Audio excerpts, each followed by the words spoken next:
My name is Chay Surui. I'm only 24, but my people have been living in the Amazon rainforest at least 6,000 years. My father, the great chief Almi Surui, taught me that we must listen to the stars, the moon, the wind, the animals, and the trees. Today, the climate is warming, the animals are disappearing, the rivers are dying, and our plants don't flower like they did before. The earth is speaking. She tells us that we have no more time.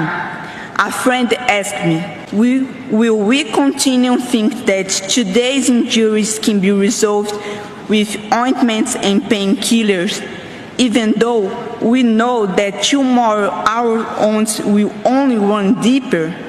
We need a different path, and with bold and global changes.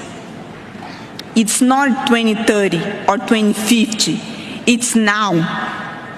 While you are closing your eyes to reality, the land defender Arildo Wawau, my friend since I was a kid, was murdered for protecting the forest.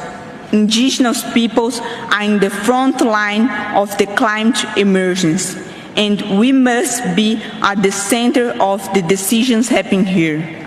We have ideas to postpone the end of the world. Let us stop emptying lies and fake promises. Let us end the pollution of hollow words, and let us fight for a livable future and present. It's always necessary to believe the dream is possible. May our utopia be a future on earth. Thank you.